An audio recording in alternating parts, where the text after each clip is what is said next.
The day Eliza Calloway arrived in Dusthaven, New Mexico territory, for the second time in her life, every soul on that sun-baked platform watched her step off the train with a carpet bag in one hand, and her dignity held so tightly in the other that her knuckles had gone white.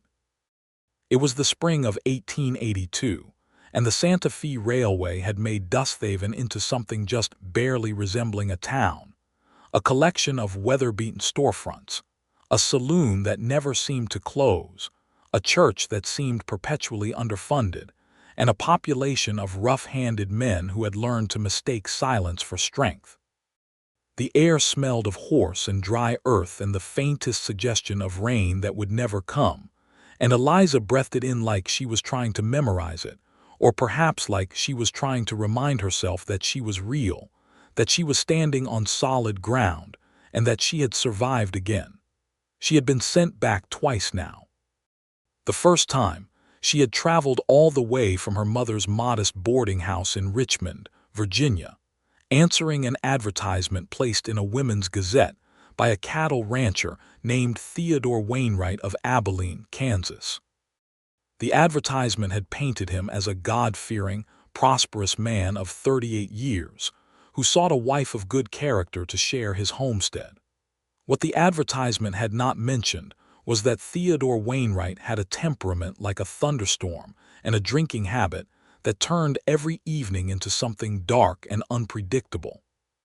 He had met her at the Abilene station, looked her up and down the way a man appraises a horse he is not sure he wants to purchase, and then proceeded to spend 3 days in what was supposed to be a courtship period, informing her that she was too slight, too bookish, and too given to having opinions of her own.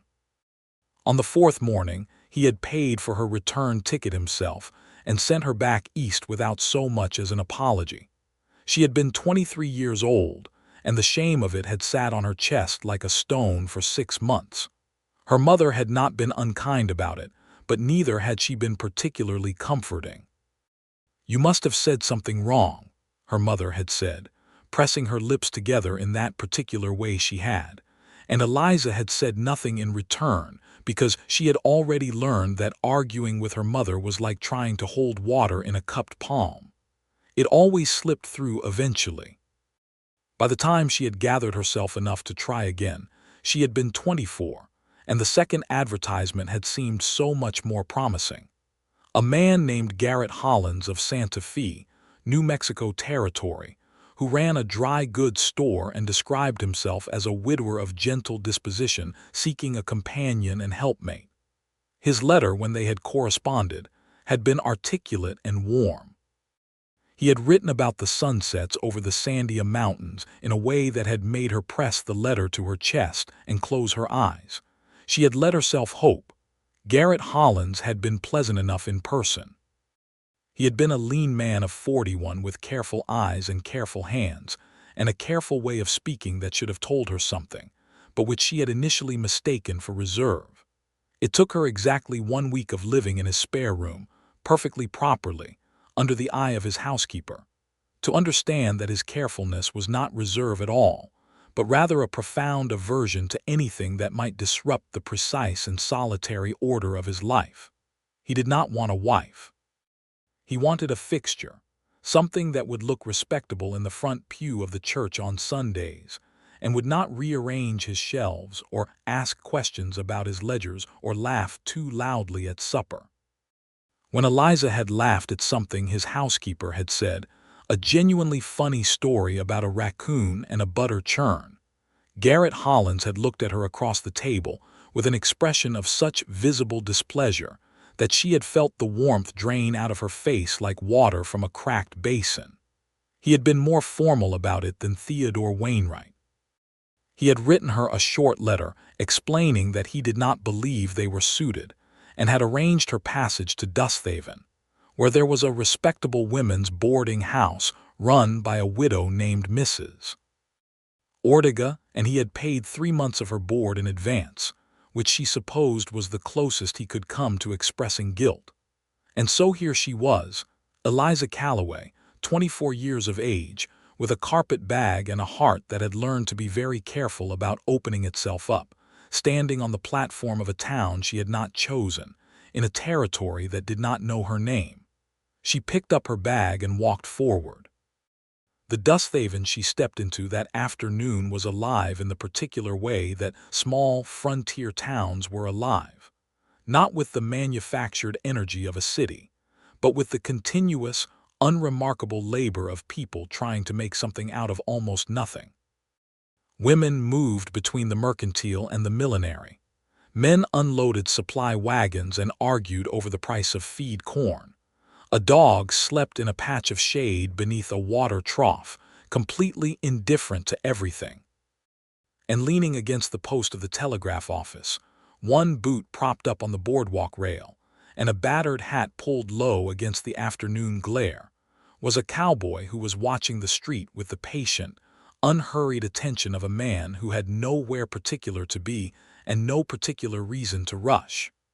He was not the most remarkable-looking man she had ever seen. He was tall and broad through the shoulders, with the kind of tan that does not come from one summer but from years of sun, and a jaw that had not seen a razor in perhaps 4 days. His hat was honest-to-goodness battered, and his boots were well worn, and there was a piece of dried grass between his teeth that he was turning slowly, methodically, without seeming to think about it. He was perhaps 28 or 29, she thought, though it was sometimes difficult to judge age on men who spent their lives outdoors. His name was Cole Harding, though she did not know that yet. He watched her walk down the platform steps without staring, which was a distinction she had learned to appreciate. There were men who watched a woman with hunger and men who watched a woman with judgment, and both kinds of looking had a quality that made the skin prickle. This man watched her the way he watched the rest of the street, with a steady, observant quietness that held no agenda she could identify. When she caught his glance and gave him the brief, cautious nod of a woman who was not inviting conversation but was also not looking for a fight, he touched the brim of his hat in return and looked away. That was all. She found Mrs. Ortega's boarding house 2 blocks east of the main street, a clean whitewashed adobe with window boxes that held yellow flowers she did not know the name of, and a hand-lettered sign that read simply, Ortega's, rooms available. The woman who answered the door was small and dark-eyed and around 60, with silver hair braided back severely, and an expression that managed to communicate both warmth and the expectation that her rules would be respected. "You must be the young woman from Mr. Holland's," Mrs. Ortega said, not unkindly, stepping back to let her in. "Yes, ma'am, Eliza Calloway. Come in, then. I have a room on the 2nd floor with a good window. Supper is at 6 o'clock and breakfast at 7, and there is no smoking inside the house and no gentlemen callers past the parlor. You understand?" "I understand perfectly," Eliza said, and felt, for the first time in longer than she could clearly remember, the faint suggestion of something that was not quite comfort but was at least not its opposite.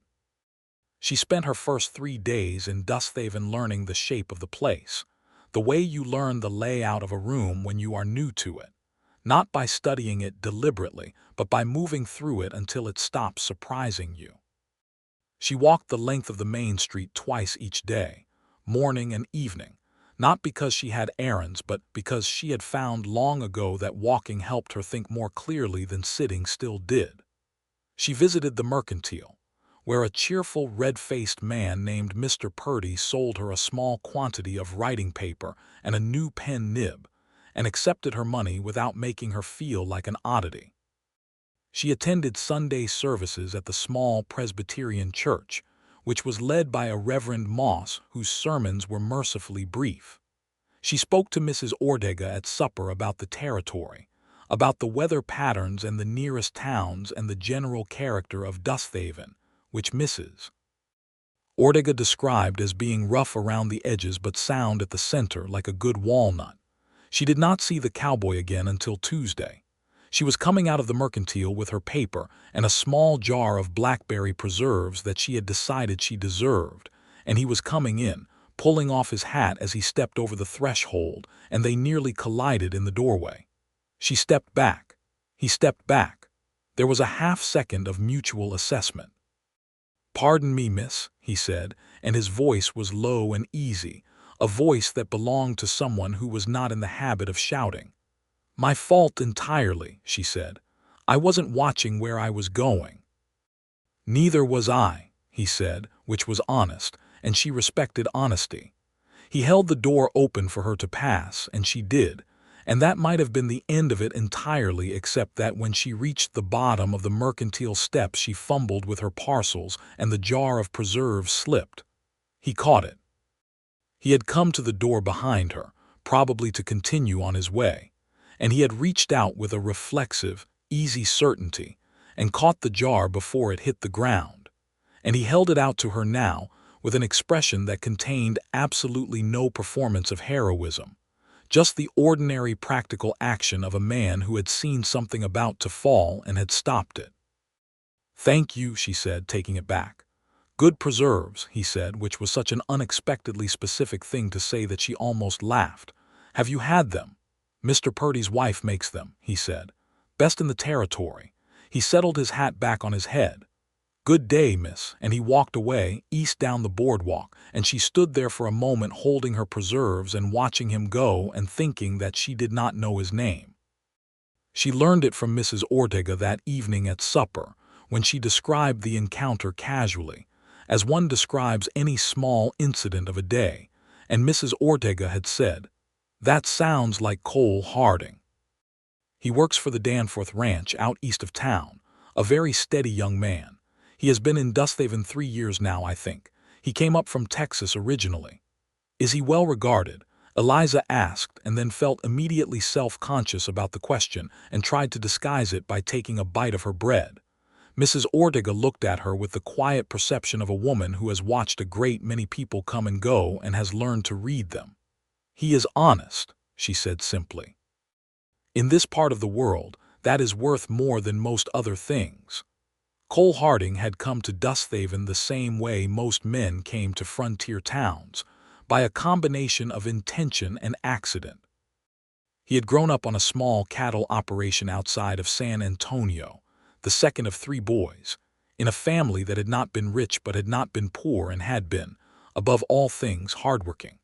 His father had been a man of almost no words but of completely reliable action, a man who showed up and did what needed doing every single day of his life without complaint or fanfare, and Cole had absorbed this as a philosophy rather than a lesson, meaning it had gone somewhere deeper than thought.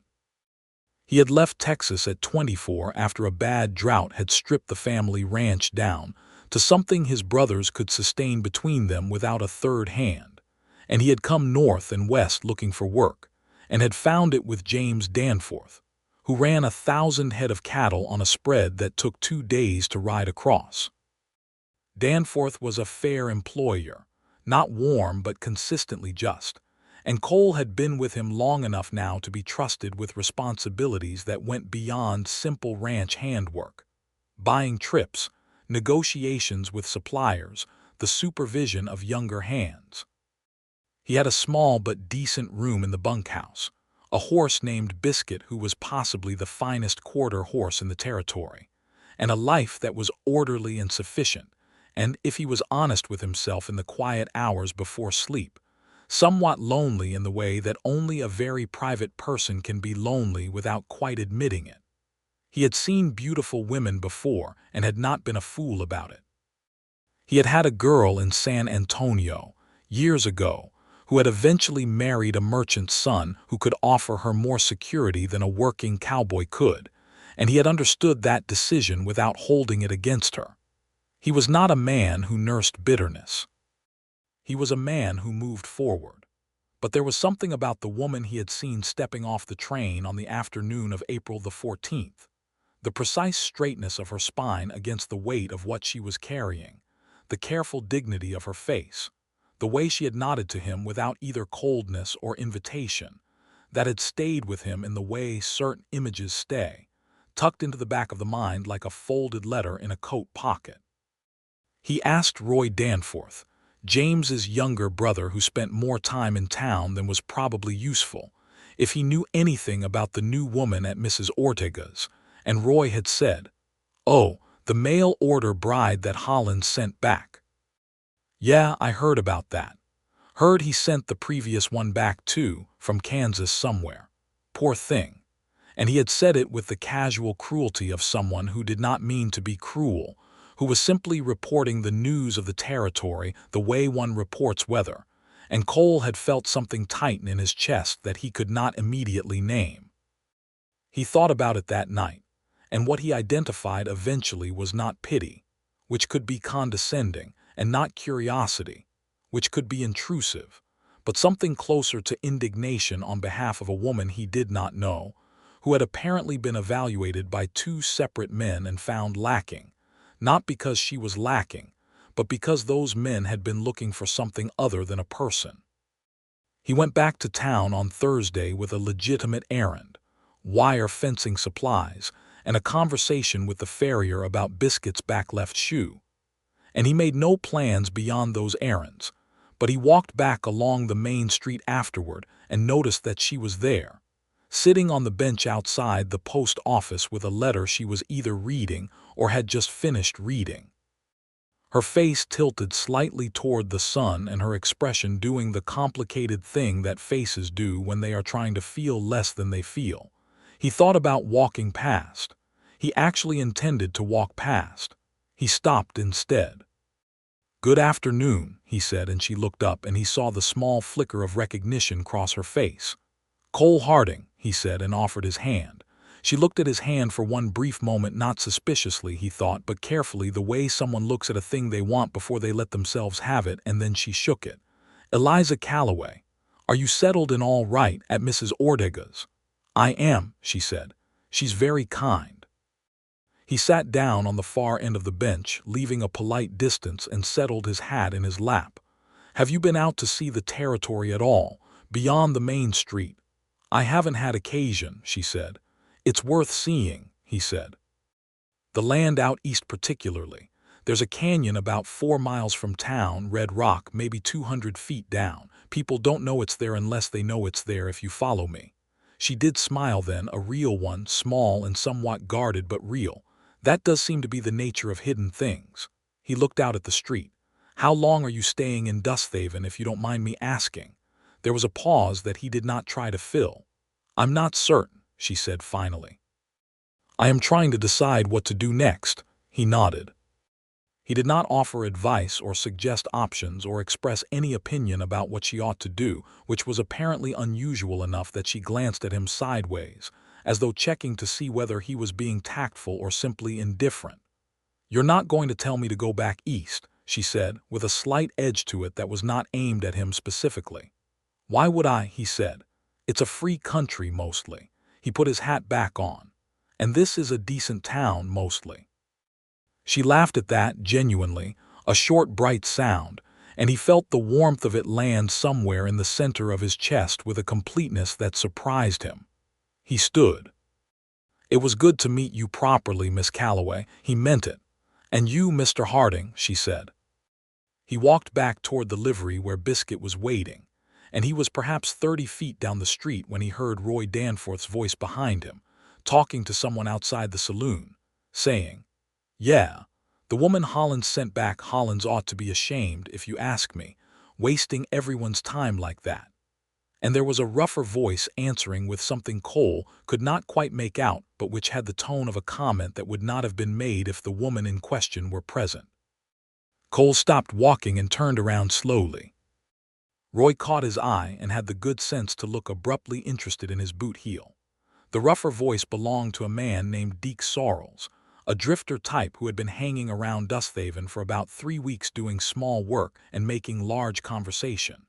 He was a wide man with a red face and a smirk that seemed to be his default expression, and he looked at Cole now with the particular belligerence of a man who suspects he is about to be corrected. "Something to say," Cole said. He was not aggressive about it.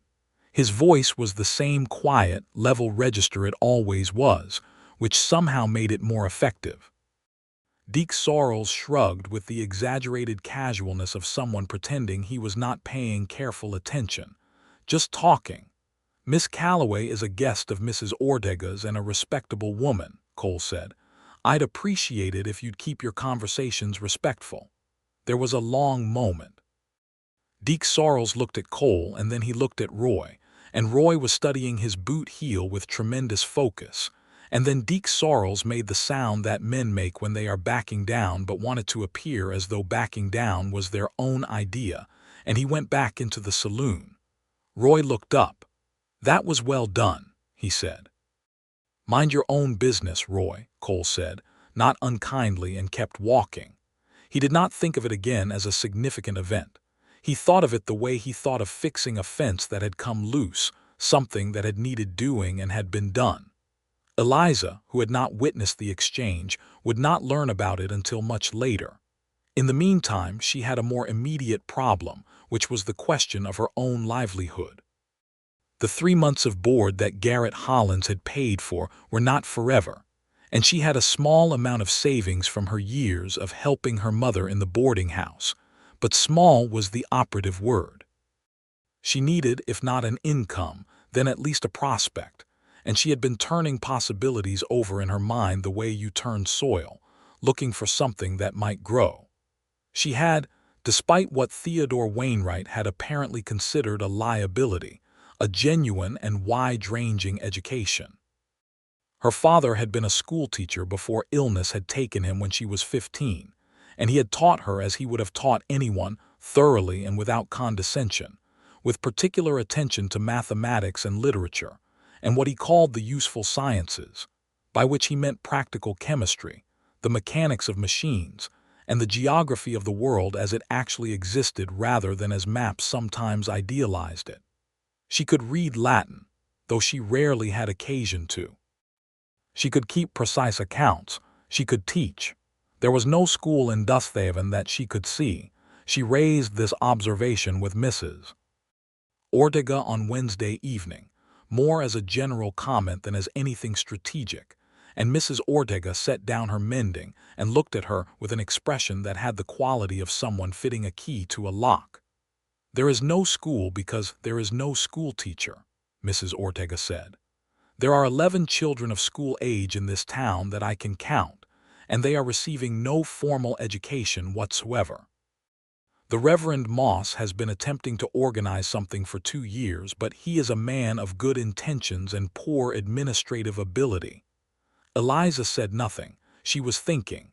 "The town council," Mrs. Ortega continued, "has a small discretionary fund, not large, but perhaps enough to fund a teacher's salary if the teacher were also willing to establish the classroom." She paused. "Are you thinking what I believe you are thinking?" "I am thinking," Eliza said carefully, "that I might speak to the Reverend Moss." She spoke to the Reverend Moss the following morning, and then to Mr. Aldridge, who was the chairman of the town council, and who ran the bank and had the slightly overwhelming quality of a man who had been asked for money so many times that his default expression was preemptive refusal. She sat in his office and presented her case with the clear, organized structure her father had taught her, and she did not apologize for asking and did not soften her qualifications or make herself smaller than she was, and when she had finished, Mr. Aldridge looked at her over his spectacles with an expression that was somewhere between surprise and reassessment. "You've got a proper education," he said. "I was taught by my father, who was a formally qualified teacher.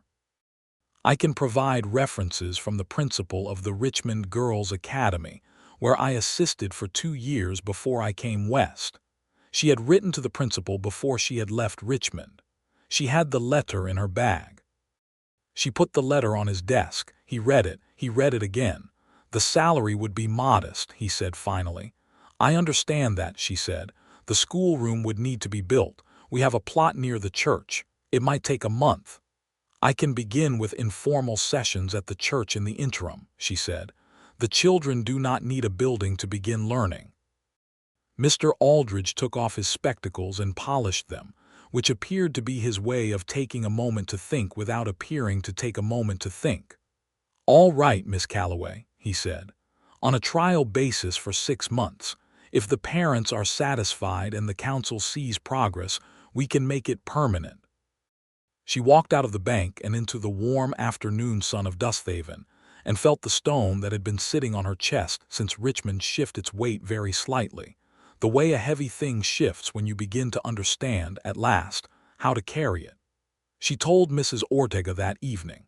Mrs. Ortega clapped her hands once in satisfaction, the gesture of a woman who had correctly identified a key and seen it turn. She did not immediately tell Cole Harding. She was not sure why she thought about telling him at all, except that she had found herself thinking about him with a frequency that she found mildly inconvenient. The way one finds an excellent song inconvenient when one cannot stop hearing it. He had been pleasant, and that was not unusual in itself, but there had been something in the quality of his attention, the way he listened without waiting to speak, the way he made room for her without making it obvious he was doing it, that had distinguished him in her mind from the general run of men who had spoken to her in her recent history. She saw him again on Saturday at the farmer's market that occupied the far end of the main street on weekend mornings. She was looking at a selection of dried herbs from a Navajo woman whose name, she would learn later, was Gentle Wind, and who had been coming to the Dusthaven market for years and was one of Mrs. Ortega's trusted suppliers.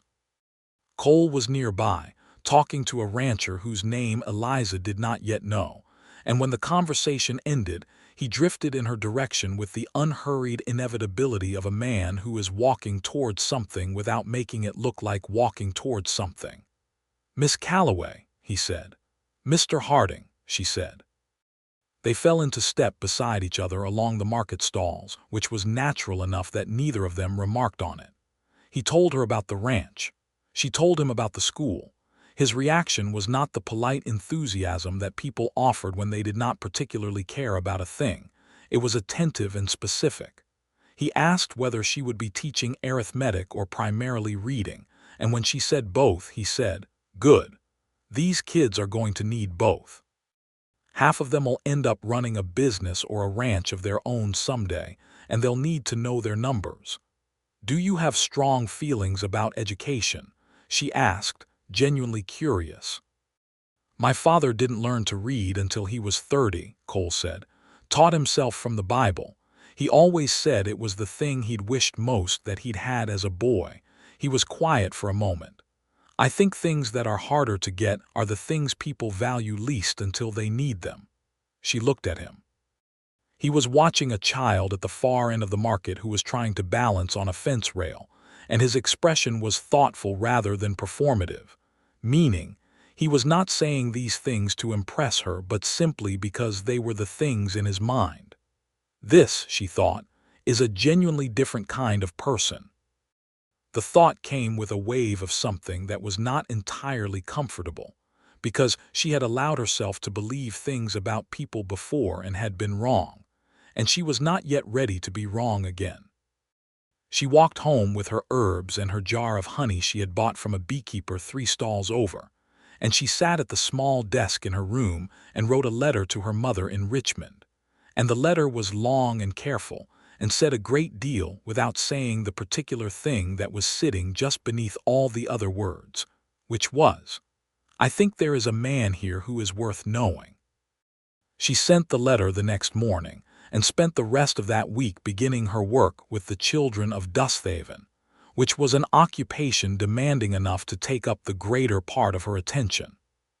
She had 8 students for the first informal session at the church, ranging in age from 6 to 13, of varied background, the children of ranchers and merchants, and a Mexican family who had been in the territory for 2 generations, and whose mother had sent them with a note expressing the hope that her children would be treated the same as any others. A note that had made Eliza feel the familiar simmer of something close to anger at the fact that such a hope should need to be expressed at all. She treated all the children the same, because it had not occurred to her to do otherwise, and by the end of the first week she had 10 students and the beginning of what she recognized as genuine engagement from most of them, which was the thing that teaching lived or died on. She ran into Cole at the post office on a Friday afternoon when she was collecting a package from her mother, a good warm shawl and a tin of her mother's shortbread, which Eliza had not expected, and which made her chest tighten with a complicated emotion she could not fully unpack on a public street.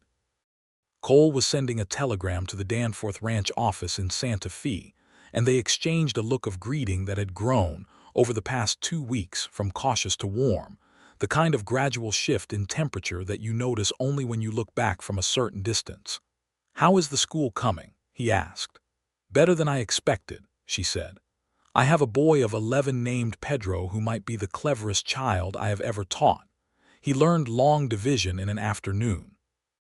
Cole smiled at that, and it was a full smile, unhurried, with no reservation in it, and it did something very specific to the quality of the air around her that she could not have described with any precision and chose not to examine too closely.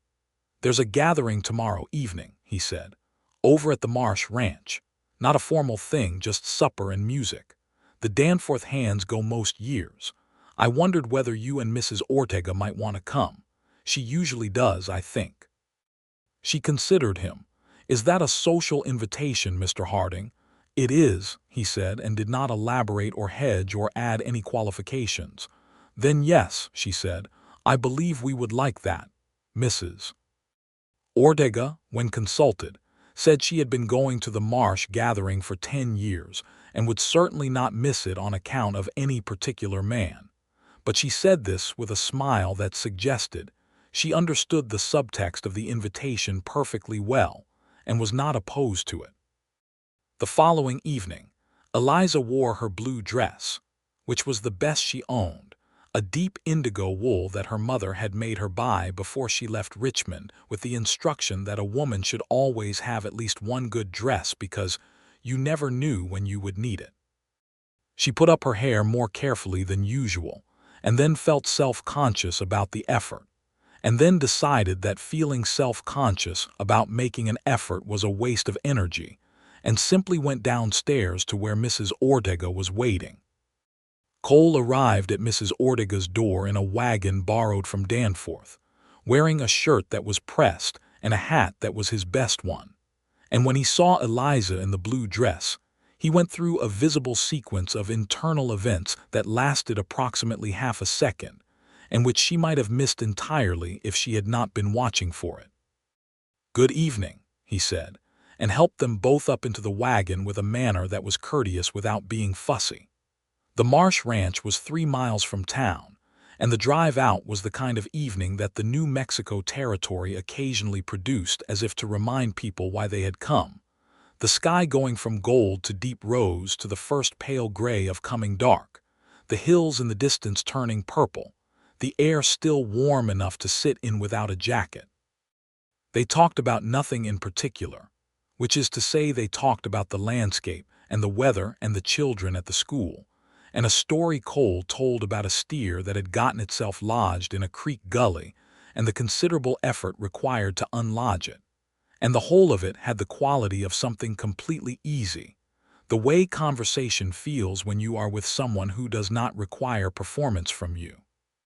Eliza noticed this the way you notice when a headache that you have been carrying for a long time finally lifts, not dramatically, but with a sudden awareness of an absence. The Marsh gathering was loud and good-natured, and included approximately 40 people, a fiddle player and a man with a concertina, a long table of food that had clearly been contributed by every household in attendance, and enough children running through the yard to suggest that the territory's next generation was in good health. Mrs. Ortega was absorbed almost immediately into a group of women of her own vintage, and Cole and Eliza moved through the crowd together, being introduced and introducing themselves. And Cole's easy familiarity with most of the people there had the effect of bringing her into existing circles without effort, because people who liked him looked at his companion with pre-existing warmth. She danced twice. Once with a man named Frank Marsh, who was 60 and had one of the genuine smiles she had encountered, and once with Cole, when the fiddle player started a slow air that turned the crowd from jumping to something more considered.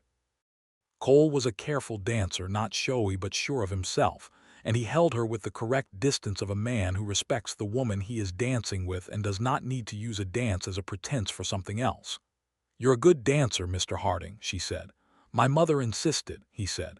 "She said a man who couldn't dance was only half finished." "She sounds like a sensible woman." "The most sensible woman I've known," he said simply. "Up until recently, perhaps." She understood what he meant and chose not to address it directly, which was its own kind of address, and he did not press it, which was its own kind of courtesy. They drove back to Dusthaven in the dark, with the stars absolutely extravagant overhead in the way that only truly dark skies can produce them, and Mrs. Ortega dozed against the side of the wagon, with the contentment of a woman who had eaten well and danced twice, and was satisfied with the evening. And Eliza sat beside Cole in the front, and they talked quietly about nothing and everything in the way that two people talk when they are both beginning to understand, simultaneously, that they have found something they had not expected to find in the particular place where they had found it. When he helped her down from the wagon at Mrs. Ortega's door, he held her hand for a moment longer than was strictly necessary to ensure she had her balance, and she let him, and they stood in the blue dark of the May night looking at each other with the careful, wondering attention of two people who are both very aware that they are at the beginning of something. "Thank you for this evening," she said. "Thank you for coming," he said. He released her hand. "I'll be in town Thursday on an errand. If you're free in the afternoon, that canyon I mentioned, I could show it to you if you like." "I would like that," she said. She went inside and up the stairs and sat on her bed in the dark for a long time, not thinking about anything in particular, just sitting with the warmth of the evening around her like that blue wool dress, and feeling something she had very carefully not let herself feel in a very long time. She felt hopeful. Thursday came with a sky so blue it looked painted, and Cole arrived at Mrs. Ortega's at 2 in the afternoon with Biscuit and a second horse, a calm sorrel mare named Adelaide who belonged to Roy Danforth and had been borrowed for the occasion. Eliza had not ridden in several years, but had grown up with horses in Virginia, and found it came back to her with the reassurance of something that lives in muscle memory rather than conscious thought. They rode east out of town along a trail that was less a trail than a general direction confirmed by the passage of previous riders, through scrubland and dry grass, and past one spectacular flowering cactus that Cole said had bloomed only the day before. He rode slightly ahead when the trail was too narrow for two, and they talked in the easy fragmented way that riders talk, sentences broken by the terrain and the horse's movements, and then resumed when the ground permitted. He told her more about the Danforth ranch, about the work of running cattle on open range, about the way the land changed season to season. She told him more about her father, about Richmond, about the boarding house that she had helped her mother run for 9 years, and the particular kind of exhaustion that comes from perpetual service to strangers. "Is that why you answered the advertisements?" he asked. It was direct, but it was also gentle, and she recognized that it came from a desire to understand rather than a desire to judge. "Partly," she said. "Partly I answered them because I wanted something that was mine, a home, a different kind of life." She paused. "My mother's life is a good one, but it is her life. I wanted mine to be my own, not an extension of someone else's." "That seems like a very reasonable thing to want," he said. Both men disagreed, she said, and there was a dryness in it that was both humor and hurt. Cole was quiet for a moment, and she could see him weighing something, turning it over. "Can I say something without it sounding like I'm talking about things that aren't my business?" "You can say whatever you like," she said. "I'll tell you if it crosses a line." "Wainwright and Hollins," he said.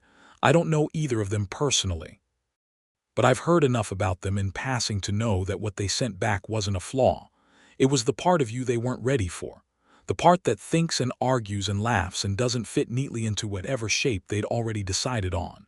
He looked at her steadily. "Their loss is my fortune as far as I can see."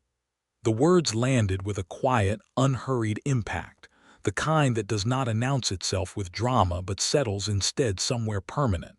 She looked at him. He was watching the trail ahead with the same easy steadiness with which he seemed to watch everything, as if he had said something perfectly ordinary, as if it had not just rearranged something in her chest. "That is a very fine thing to say," she said finally.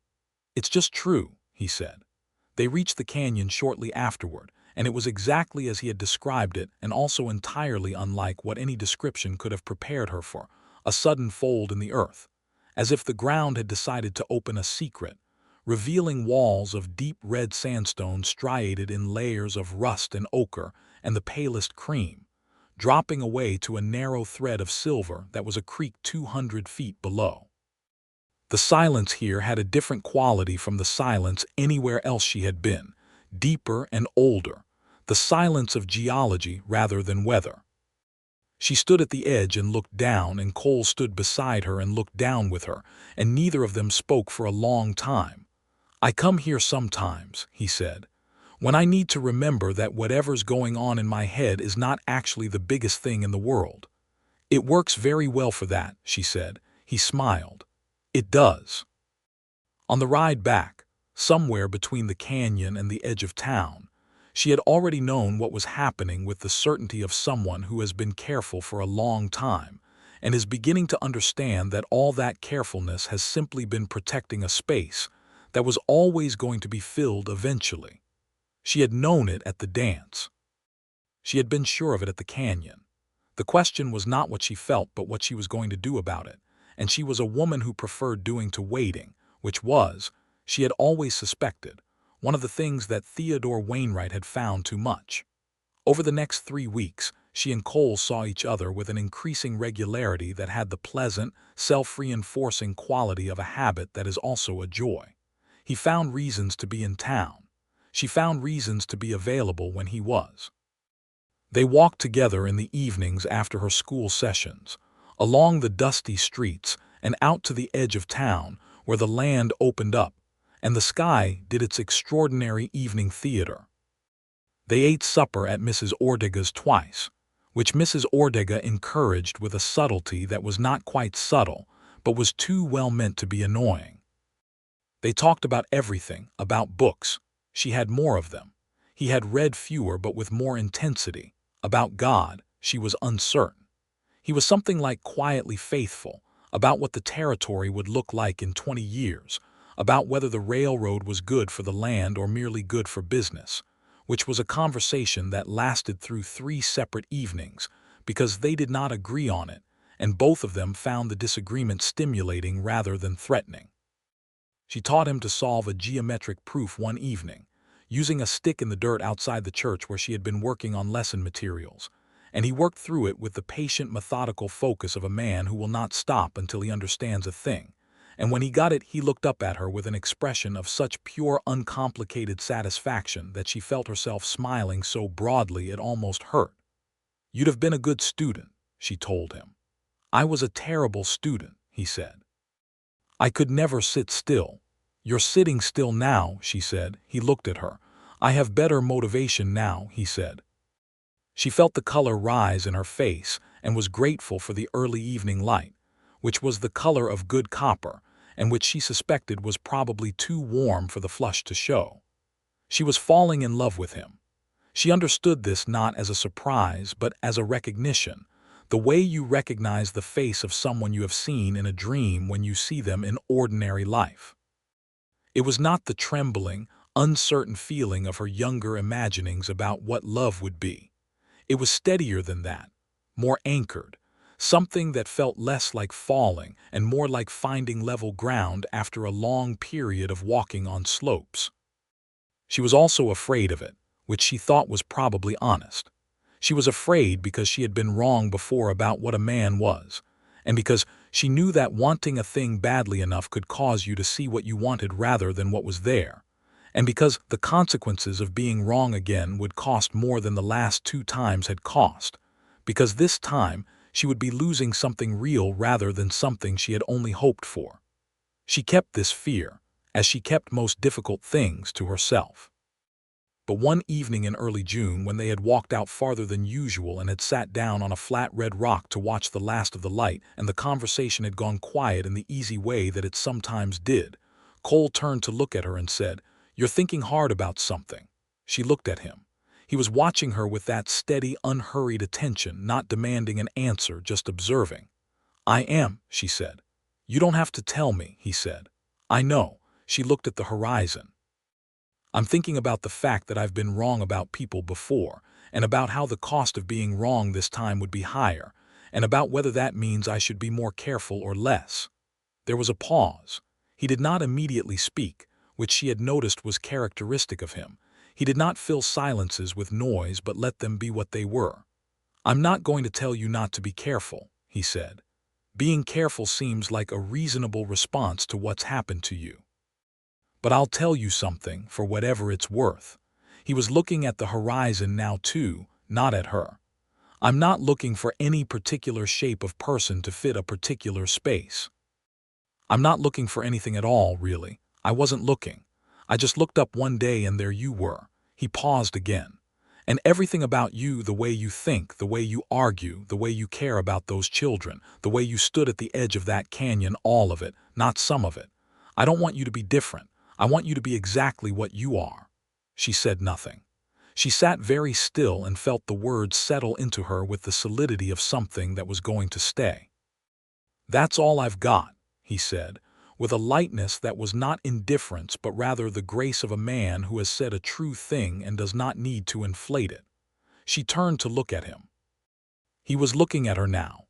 She reached out and put her hand over his, where it rested on the rock between them, and he turned his hand over so that his palm met hers, and they sat like that while the sky finished its business and the first stars appeared, and it was the simplest and most complete thing she could remember feeling. He courted her properly after that, which in Dusthaven in 1882 meant calling at Mrs. Ortega's with visible regularity, and being observed with visible approval by the town at large, because frontier towns have a collective awareness of their own social arrangements that functions as both a support system and a surveillance apparatus. Mrs. Ortega approved and said so, privately and directly. The Reverend Moss approved and said so publicly, from the pulpit, in a slightly tangential reference to the importance of community bonds that everyone understood was about nothing except Cole and Eliza.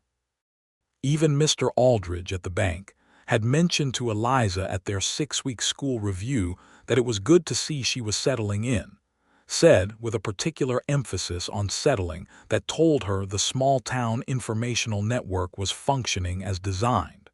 She did not mind it. She had expected privacy as a quality of cities, and the frontier was not a city, and there was something not entirely unpleasant about being seen, really seen, warmly, as part of a community, after years of being a girl in her mother's boarding house, present and invisible at the same time.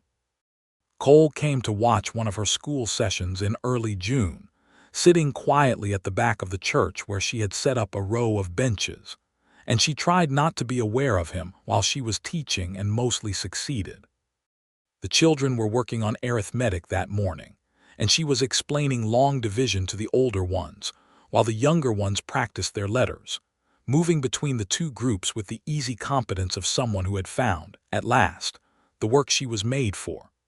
Pedro, her 11-year-old prodigy, was 3 problems ahead of where she had assigned, and was attempting to explain his method to the boy next to him with a gravity that would have been pompous in an adult, but was simply charming in a child.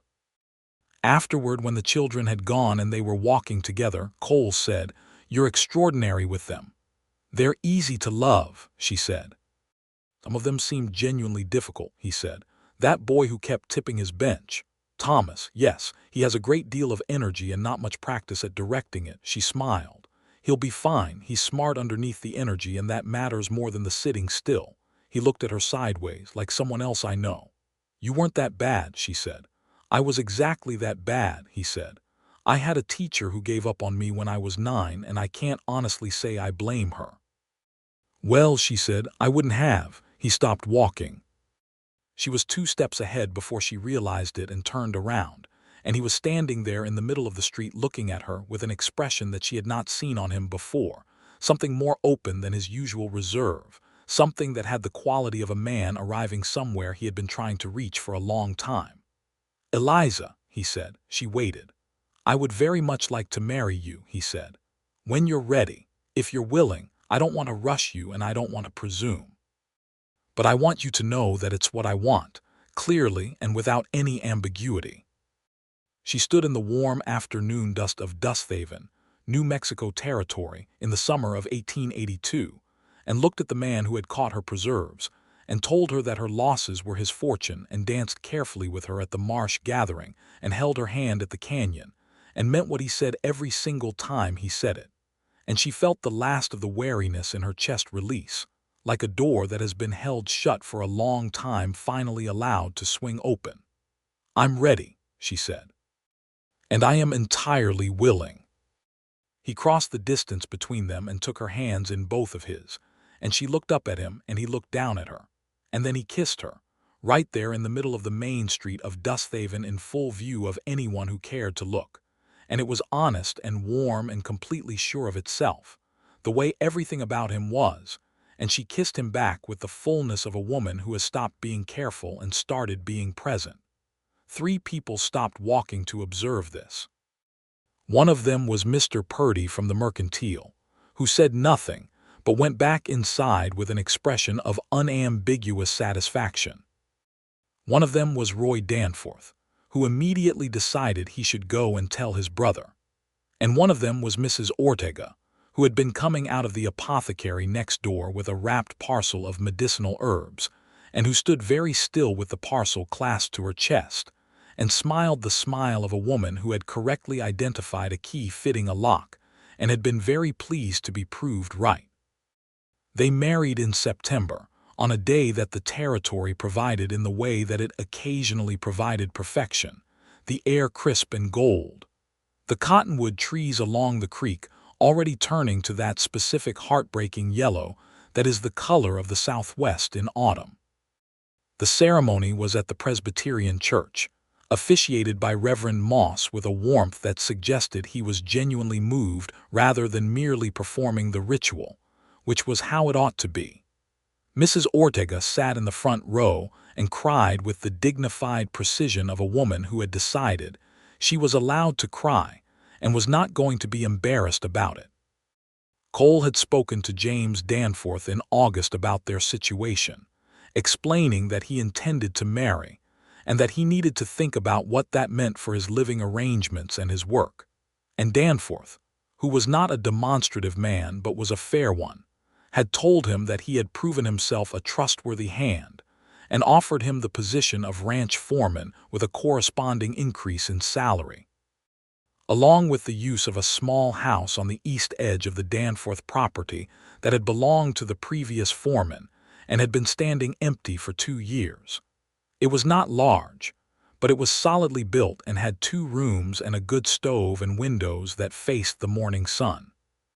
Cole had shown it to Eliza before the wedding, and she had walked through it with him and seen it not as it was, bare walls and accumulated dust and a yard gone to weeds, but as it would be, and the difference between those 2 things did not alarm her because she had been in the business of looking at something incomplete and making it into something finished for as long as she could remember.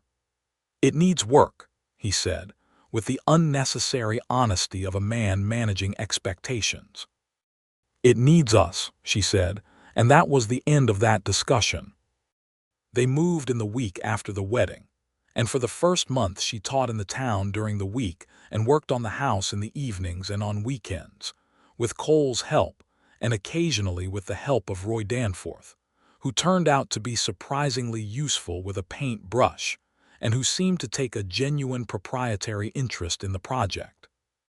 The school building had been completed by the beginning of September, a modest but well-constructed wooden structure that smelled of fresh timber, and which Eliza had furnished with benches and a proper blackboard, and a shelf of books that she had written to 3 separate sources to obtain. She taught 14 children now. Pedro had moved up to work that she was frankly finding challenging to stay ahead of, which delighted her. Thomas, who tipped benches, had found a genuine passion for reading and was going through material 2 years above his age level, which Eliza had discovered in the second month by the simple method of leaving progressively harder books on his bench to see what happened. Life had taken on a shape. Not the shape she had expected when she had first answered those advertisements, nor the shape she had feared it might settle into after Wainwright and Hollins had returned her like something unsuitable. It was a shape she had not predicted, in a place she had not chosen, with a man she had not imagined, and it was better than any version she had imagined for the very simple reason that it was completely real. She wrote to her mother in October, a long letter that described the house and the school and the territory and Cole in terms she had not been able to use before the wedding without feeling she was speaking too soon. Her mother's reply, which arrived in December, was 3 pages long and contained, buried in the second page between observations about Richmond's weather and news about a neighbor's new baby, a single sentence that said, "I am glad you did not come home," which was, from her mother, as close to an expression of deep happiness as she was capable of, and which Eliza understood completely.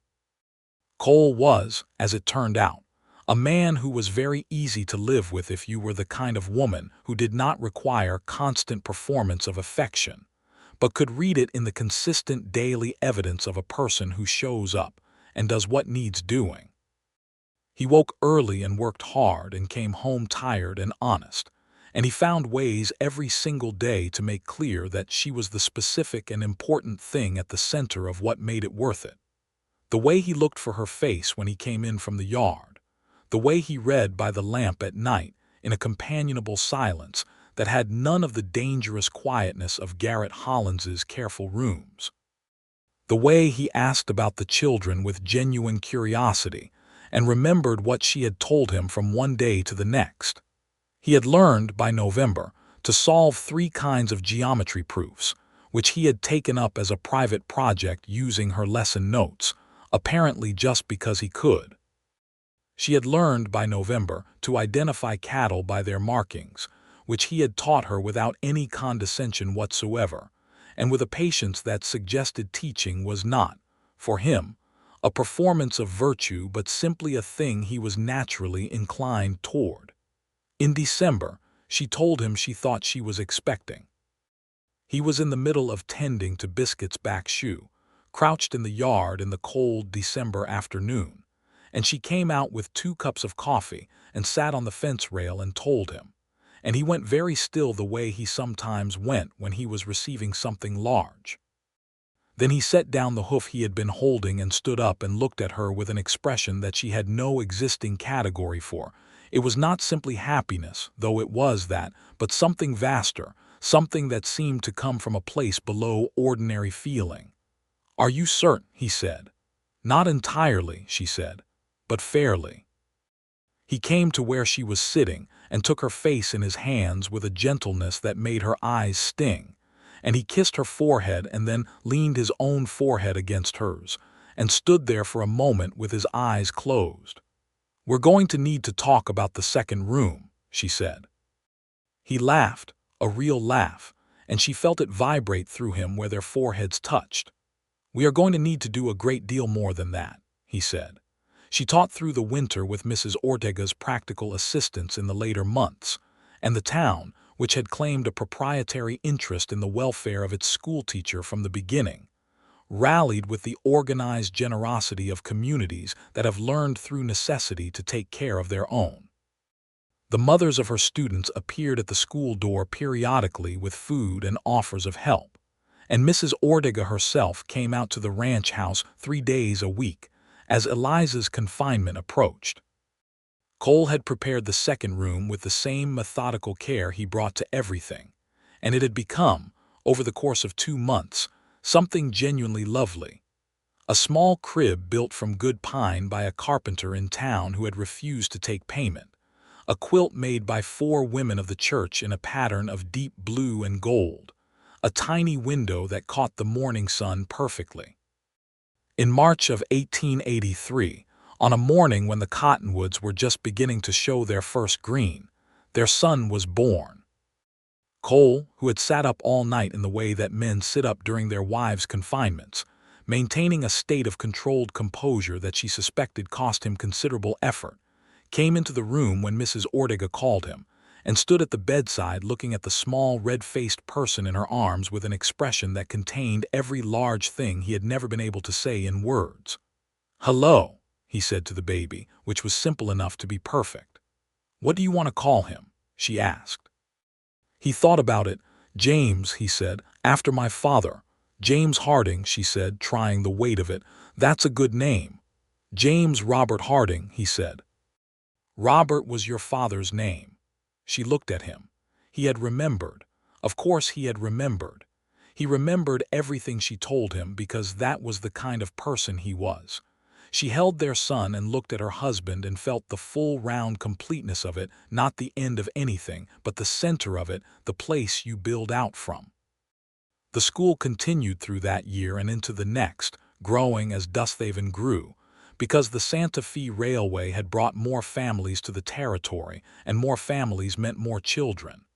By the autumn of 1884, she had 20 students and an assistant, a 17-year-old girl named Clara Purdy, who was Mr. Purdy's daughter and who had the earnest, capable manner of someone who had found her vocation early. Eliza taught her as she taught everything, thoroughly and without condescension, and watched her develop into something genuinely accomplished. James was a robust and opinionated child who walked at 10 months and spoke in full sentences at 18, which Cole said was because he had a mother who believed in the full use of language, and which Eliza said was because Cole talked to him constantly as though he were an adult from the day he was born. Both of these things were true. The Danforth Ranch prospered under Cole's foreman work, and James Danforth, who was not a generous man by nature, was fair enough to acknowledge that the prosperity was connected to the quality of the management, and to compensate accordingly. By the summer of 1884, Cole had enough saved that he went to Eliza on a Sunday afternoon with a folded piece of paper that turned out to be a survey of a quarter section of land east of the Danforth property, available for purchase. "This is land," she said. "It is," he said. "You want to buy it." "I want us to buy it," he said. "It has good water access and decent grass, and if I run 50 head on it, we'll have something that's ours, not Danforth's." "Ours?" She looked at the paper and then at him. "How much do we have?" "Enough, just barely, if we're careful for another year." "We're always careful," she said, which was true. She handed the paper back. "Do it."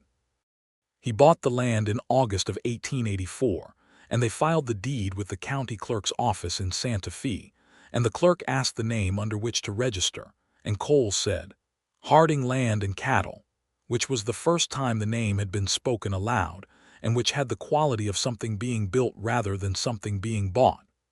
Eliza was expecting again by the autumn, and this time it went smoother, which she attributed to knowing what to expect, and Mrs. Ortega attributed to the favor of Providence, and Cole said nothing, but spent the 3 weeks before the baby was due almost visibly unable to focus on anything except being within a reasonable radius of home. Their daughter was born in February of 1885, a cold, bright morning, arriving with considerably more decisiveness than her brother had, and announcing herself immediately with a voice that suggested she had strong opinions about being born, and intended to express them. They named her Ruth, after Cole's mother, with Caroline for a middle name, which was the name of a woman who ran the women's shelter in Santa Fe, and whom Eliza had corresponded with about issues affecting frontier women, a correspondence that had grown into something like friendship over the years. James Harding, who was 2 years old and had been told about the baby with considerable preparation, was brought in to meet his sister by Mrs. Ortega with a gravity appropriate to the ceremony of it, and he stood by the bedside and looked at Ruth with an expression identical to the one his father had worn at his own birth, that particular stillness in the face of something very large. "She's small," he said. "She was small when you were born too," Eliza told him. "I don't remember that," he said. "Neither does she," Cole said. "You'll be even." James considered this with the seriousness of a 2-year-old confronting a philosophical problem, and apparently found it acceptable, because he asked if he could hold her. And Cole sat him down on the bed very carefully and put Ruth into his arms with both hands cupping his son's. And the three of them sat there in the February light, with Eliza watching from the pillow and feeling, again, that specific complete quality that was not the end of anything but the center. In the years that followed, Dusthaven grew into something more substantial than a collection of weather-beaten storefronts. The Santa Fe Railway brought commerce and people, and the accompanying disruptions and opportunities of development. The school expanded and eventually became a properly town-funded institution, with Eliza as head teacher and Clara Purdy, now Clara Mendez, having married Pedro's older brother at 20 as her full-time assistant. The injustices of the territory did not disappear, because injustice does not disappear simply because time passes and towns grow, and Eliza continued to fight the ones she could fight from where she stood, insisting on equal treatment of every child in her school, regardless of background, supporting Mrs. Ortega's advocacy for the fair treatment of Mexican families in local land disputes, corresponding with other educators across the territory about the particular difficulties faced by families who were not white and Anglo in a land that had been making it harder for them with each passing year of American administration. She did not pretend these problems were solved. She simply refused to look away from them. Cole's cattle operation grew steadily, not spectacularly, which was how he preferred it, sustainable rather than ambitious, built on the logic of what the land could actually carry rather than what someone's greed imagined it might. By 1886, they ran 120 head, and Biscuit was semi-retired to the role of being a horse of extremely elevated status, ridden on Sundays when the pace of the day permitted a man and a horse to go out together into the country, just because the country was there, and both of them appreciated it. They had one more child, a boy named Daniel, in 1887, who came into the world looking exactly like Eliza's father with Cole's hands, which was a combination she found so specific and remarkable that she cried when she held him, not from sadness, but from the feeling of something being handed forward across time.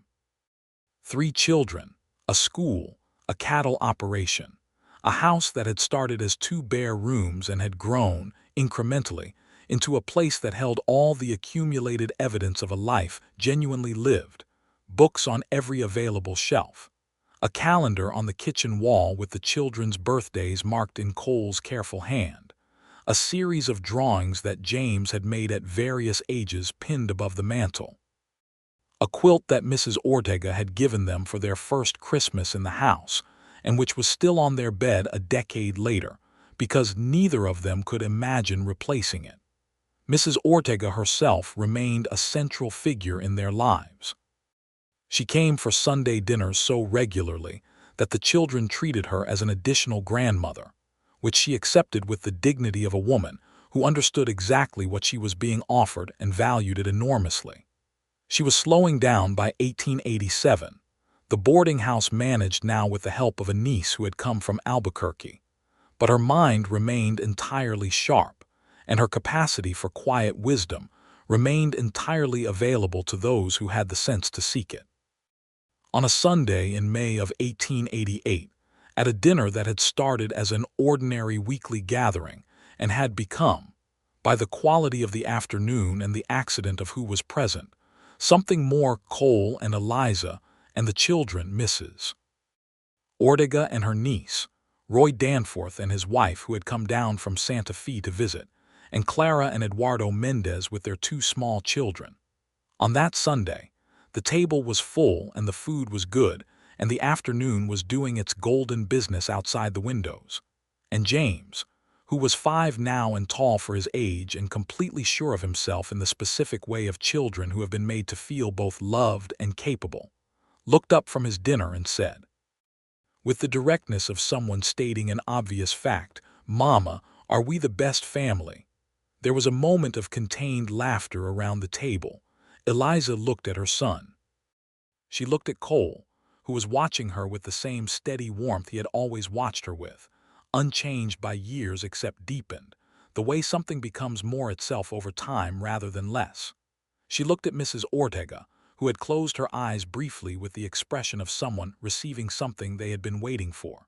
She looked at Ruth and Daniel, who were engaged in the important sibling business of arguing about whether Daniel had taken more of Ruth's cornbread than was fair.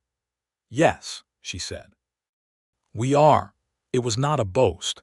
It was not an exaggeration. It was simply the true thing, said plainly, in the way that the truest things usually are. Cole reached under the table and found her hand, and she laced her fingers through his. And outside the windows the territory did what it always did in May. It was extravagant and warm and absolutely indifferent to anything except being itself, which was, she had come to understand, one of the things she loved most about it. She had arrived in Dusthaven with nothing she had planned for and none of the things she had planned, sent back twice, her confidence worn thin, her hope wearing out. She had found in the unexpected place that is the only place life actually happens, a man who looked at everything she was, every opinion, every laugh, every inconvenient complexity, and called it his fortune, who had meant it on the day he said it and had proved it, quietly and consistently and without ceremony, every single day since. The afternoon went long and late, and the children fell asleep on the parlor floor in the middle of a card game that had deteriorated pleasantly into chaos, and the adults sat at the cleared table with coffee and the last of the apple cake misses Ortega's niece had brought, and the conversation went to gentle, meandering places. The territory's future, the children's prospects, what Roy Danforth's wife thought of Santa Fe compared to Dusthaven, which was a question she answered with the diplomatic skill of a woman who was fond of both and wise enough not to rank them.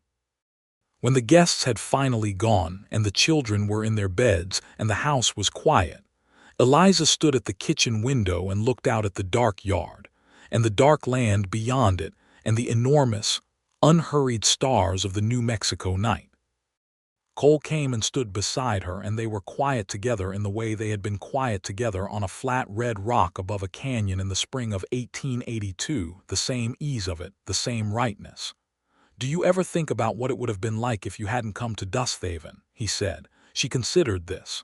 "I think about the things that would not have existed," she said. "The school, the children, you." She turned to look at him. "And I think about the person I would have still been trying to reduce myself to fit into someone else's expectations of who I should be.